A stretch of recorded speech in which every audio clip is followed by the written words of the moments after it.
Greetings, I'm Chappers. And I'm the captain. And we're at Andertons in Guildford in England. We certainly are. I'm Rob Chapman, the guitarist. This is Lee Anderton, the guitarist, who also happens to own and run Andertons Music Store. Emporium Land. Yes. And we're here to tell you today about a couple of new Les Pauls, actually. You hopefully have watched a video that we shot last month on the new 2012 Les Paul Standard, which thousands and thousands of people have viewed and got some really great comments about that, so thanks for that. What was also upgraded at the same time was the Les Paul Studio. So, Rob, tell us kind of what's the point of a Les Paul Studio? Well, it's a stripped back, workhorse, bare bones piece of awesomeness, like a warhorse.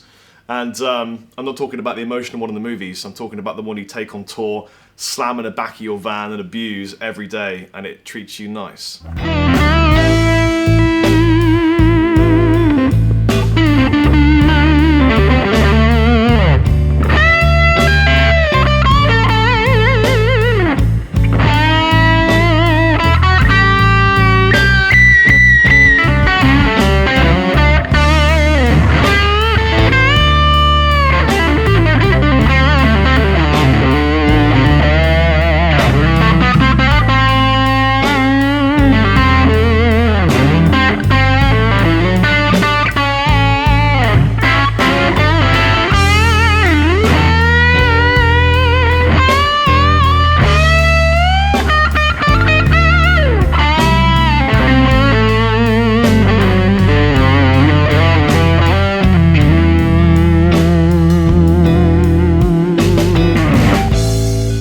These bad boys have been in the catalogue for a long time now, you know, over 20 years, in fact coming up for 30 years. And the original concept was to take a Les Paul Standard, so we've got the same kind of quarter-sawn mahogany body, the same maple cap, very similar hardware, the same Tunematic bridge, we've got the Alnico pickups, but strip off some of the things that are less important. So you'll see here we've got no binding on the guitar. The choice of colours is much simpler. The maple tops aren't selected for their flame, they're just a standard maple top. I mean, it's still a sassy lassie with the classy chassis, but they've got no flame, they've got sparkles, and they've got lovely paint finishes. So it's basically the same factory, same kind of manufacturing techniques, same lacquering techniques, but just a whole load of stripped down stuff. There is a story that goes kind of like why. Someone told me once the reason why a Les Paul Standard is so ornate is because back in the day, Les Paul and Chet Atkins were having like a bit of guitar rivalry to see who could have like the most blingy guitar. So every time like Chet would have like some new funky inlays in his, so Les Paul would go, okay, well let's put some like gold hardware on mine, and then he'd go, okay, well I better have nicer inlay on the top, and so Les Paul went diamonds yeah. all over the body. So basically, the kind of Les Paul Standard you have to accept when you're buying a Les Paul Standard. It's got quite a lot of the cost of a Les Paul Standard is just the cosmetics. Bling, the cosmetics. But I think that's kind of cool. It's like it's for the guy that's you don't go to your Ferrari showroom and say I'd like a Ferrari, but I don't want the leather interior and I don't want the the blingy steering wheel and everything like that. The Les Paul Standard is your Ferrari with everything, and this is your kind of your Ferrari engine. Yes, it's the steering wheel that I could afford. Yeah.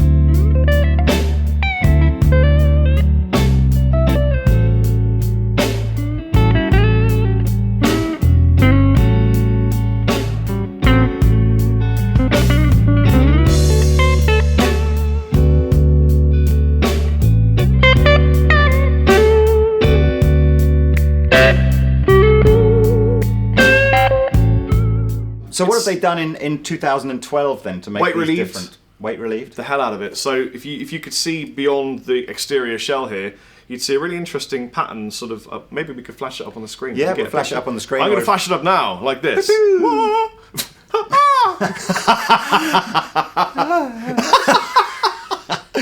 And you can see they've just like potluck taken holes out of it and made it weight relieved, and it probably adds to the resonant qualities of the body as well. But That's what they say. that's what they say. They can say what they like. It may well do, but it's nice and light, isn't it? Yep. That's the thing. This fretboard is made of armadillo. Armadillo. Armadillo. Or Grandillo. Grandillo. Which I thought was a cereal. Wasn't that a brandy? Look at that. It's a cross between an armadillo, an alcoholic beverage, and a breakfast cereal. Korean nut.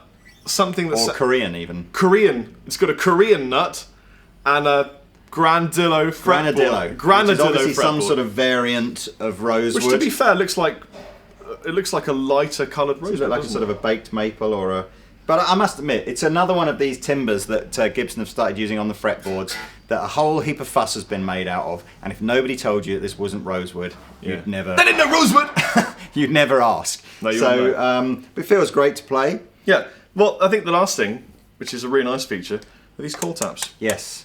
You saw some pretty funky electronics on the Les Paul 2012 Standard, where you had not only coil taps but also kind of like phasing controls and things like that. Les Paul Studios stripped that down, so we've just got the important bits basically, which is the coil tap. So the volume control here controls coil taps this pickup. Volume control here coil taps this pickup. If you use the two pickups together and both coil tapped, you get a hum cancelling effect as well. Captain, since you're plugged in, why don't we just... you tweak and I'll strum it for you. That's a super good idea. Do you want... Okay, you pick one. So... This is the coil tap neck pickup. Let me strum it. And then this is the full humbucker neck pickup. So do that again so you can... Bridge pickup. Bridge pickup. Humbucker in the... God, I get everything. Yeah, so this is the bridge pickup in the coil tapped mode. And then the same in the humbucker mode. It's quite different there, isn't it? Yeah, very different. And if you tap them both and put it in the middle position... You can hear it's hum cancelling. Listen. Yep. Hum cancelling. Sound of a salad being opened. Hum cancelling.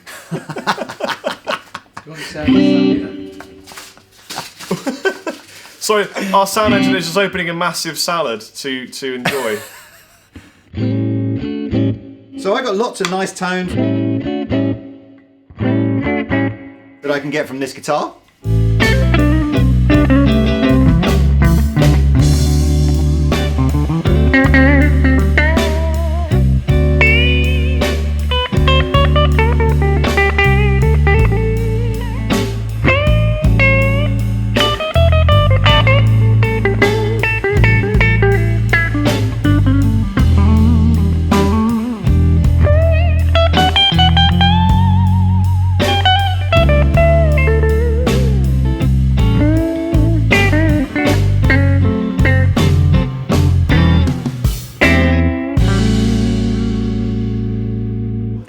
Of new finishes. The old Les Paul Studio just used to come in that kind of colour, a black and a white. Well, this is like a veneer, isn't it?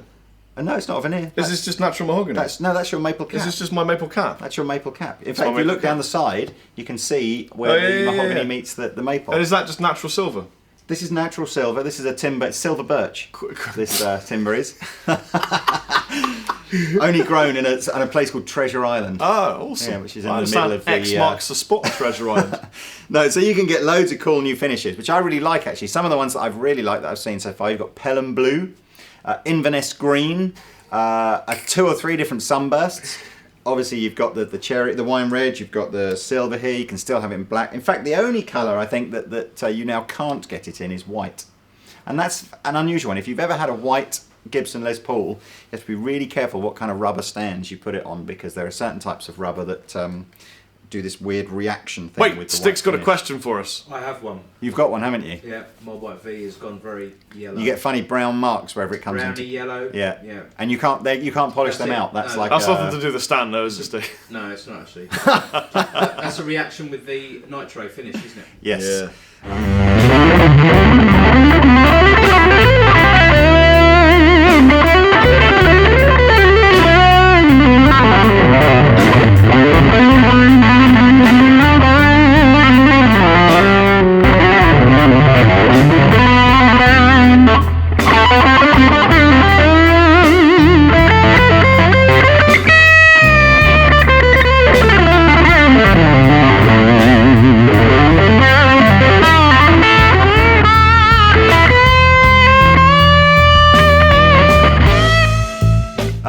Well, the neck's sort of your standard 60 slim, isn't it, really?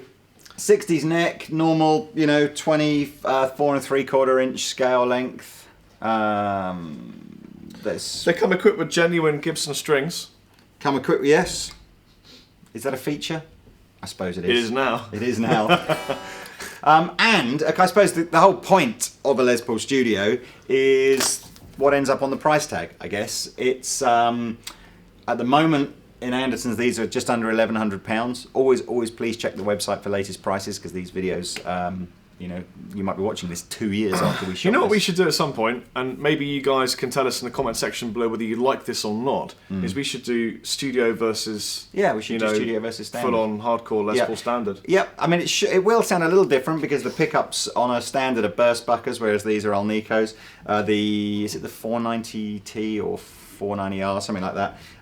These are actually these pickups on this guitar were on the Les Paul standard, a few years ago. So it's not like these are a cheaper option or anything like that. It's just a different option. But how much is a Les Paul standard? £2,000. So you're saving $1,000. Yeah, it's almost half the price. Yeah. For essentially a less flash-looking same guitar.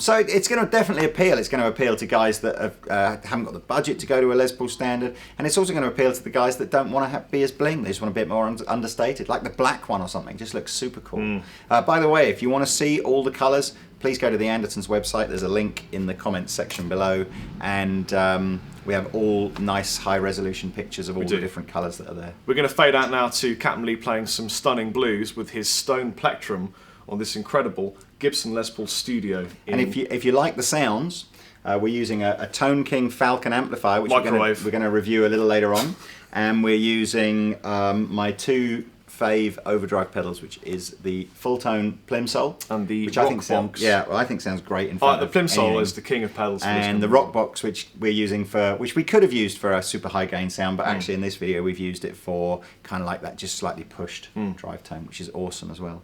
So I've been Chappers. I've been the Captain. We're out.